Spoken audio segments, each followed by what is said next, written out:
Assalamualaikum warahmatullahi wabarakatuh. Salam sejahtera untuk kita semua. Semoga kita selalu diberikan kesehatan. Pada kesempatan kali ini, kami kelompok 1 ingin menjelaskan laporan analisis koperasi. Peran koperasi Mitra Duafa Komida dalam meningkatkan kesejahteraan ekonomi kaum perempuan. Sebelum membahas materi, izinkan kami mengenalkan anggota kelompok kami. Dengan saya sendiri, Vicky Nugroho. Saya Siti Nur Asifa. Halo, nama saya Devriyadi Yusuf Ramdan. Saya Nindiana Lia Putri. Namaku Syahwaida Safitri. Untuk materi yang pertama yang akan dibacakan oleh saya sendiri, yaitu latar belakang. Pembangunan ekonomi yang inklusif masih menjadi tantangan terutama bagi perempuan sejahtera yang memiliki keterbatasan akses terhadap modal usaha dan layanan keuangan formal. Dalam kondisi tersebut, Koperasi Mitra Duafa atau Komida hadir sebagai lembaga keuangan mikro yang membantu pemberdayaan perempuan melalui pembayaran tanpa anggunan, sistem tanggung renteng, serta permasalahan dan strategi pengembangan Komida dalam meningkatkan kesejahteraan ekonomi kaum perempuan. Selanjutnya ada rumusan masalah. Yang pertama yaitu bagaimana peran Komida dalam meningkatkan kesejahteraan ekonomi perempuan. Lalu yang kedua, apa saja hambatan dan tantangan operasional yang dihadapi Komida. Lalu lanjutnya yang terakhir yaitu bagaimana strategi pengembangan dan keberlanjutan koperasi berdasarkan analisis SWOT. Tujuan penelitian: menganalisis peran Komida dalam meningkatkan kesejahteraan ekonomi perempuan prasejahtera. Selanjutnya, profil Koperasi Mitra Duafa Komida. Pada tahun 2004, Komida didirikan sebagai lembaga keuangan mikro. Pada tahun 2009, Komida menjadi koperasi simpan pinjam.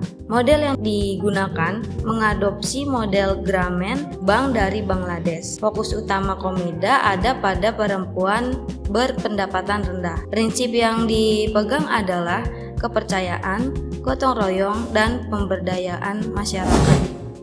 Selanjutnya, perkembangan Komida. Komida memiliki lebih dari 509.000 anggota perempuan aktif, 230 kantor cabang operasional, dan dikelola melalui 12 kantor regional, menjadi KSP terbesar di Indonesia. Sistem pembiayaan Komida.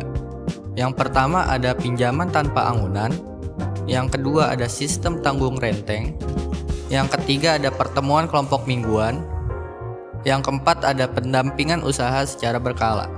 Selanjutnya ada produk layanan finansial, pinjaman umum. Pinjaman diberikan kepada anggota untuk modal awal usaha mikro seperti warung, jualan makanan, atau usaha rumahan tanpa memerlukan anggunan. Yang kedua ada pinjaman mikro bisnis. Pinjaman ditunjukkan bagi anggota yang usahanya berkembang dan membutuhkan tambahan modal untuk memperluas usahanya. Dan yang ketiga pinjaman aset. Pinjaman digunakan untuk kebutuhan penting seperti pendidikan anak, renovasi rumah, dan pemasangan listrik. Selanjutnya ada produk layanan finansial atau produk simpanan. Di sini ada 5 poin yaitu pokok, wajib, sukarela, pensiun, dan hari raya. Layanan non-finansial. Layanan non-finansial terdapat pelatihan, yaitu pelatihan pembukuan sederhana. Kemudian manajemen, yaitu manajemen keuangan keluarga. Kemudian ada edukasi, mengedukasi tentang kesehatan dan sanitasi. Lalu ada motivasi, memotivasi mengenai pendidikan anak. Peran Komida bagi perempuan. Yang pertama, yaitu memberikan akses modal usaha.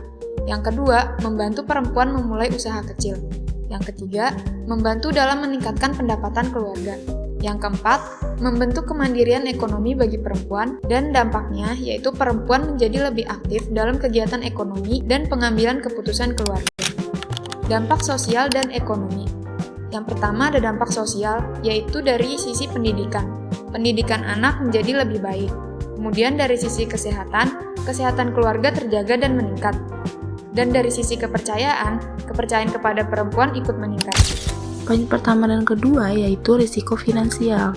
Pertama, masalah yang paling krusial adalah risiko gagal bayar anggota. Hal ini seringkali dipicu oleh poin kedua, yaitu adanya penyalahgunaan dana pinjaman. Dana yang seharusnya menjadi modal usaha terkadang digunakan untuk kebutuhan konsumtif sehingga kemampuan bayar anggota menurun. Poin ketiga yaitu beban sistem. Ketiga, kami menemukan adanya beban dalam sistem tanggung renteng. Meskipun sistem ini dirancang untuk keamanan bersama, beban menutupi tunggakan rekan satu kelompok seringkali menjadi tekanan tambahan lagi bagi anggota yang sudah disiplin. Poin keempat yaitu akar masalah. Kenapa risiko-risiko tadi muncul? Faktor utamanya adalah rendahnya literasi keuangan anggota. Poin keempat, akar masalah. Kenapa risiko-risiko tadi muncul? Faktor utamanya adalah rendahnya literasi keuangan anggota. Banyak anggota yang belum mampu memisahkan keuangan pribadi dan juga keuangan usaha dengan baik. Poin kelima dan enam yaitu operasional psikologis. Selain itu, tantangan juga datang dari wilayah operasional yang luas, yang tentu menyulitkan tim lapangan dalam melakukan pengawasan rutin. Akibat akumulasi masalah-masalah tadi, timbul pula masalah psikososial pada anggota, seperti stres atau konflik internal di dalam kelompok. Setelah kita melihat berbagai permasalahan tadi, solusi pertama yang kami tawarkan adalah strategi literasi dan pendampingan. Kami percaya bahwa memberikan modal uang saja tidak cukup, anggota juga harus dibekali dengan modal pengetahuan agar usaha berkelanjutan. Untuk mencapai hal tersebut, kami merumuskan 4 program kerja nyata, yaitu pertama, klinik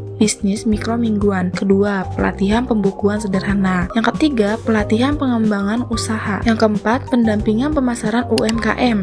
Berikut sistem insentif dan konseling.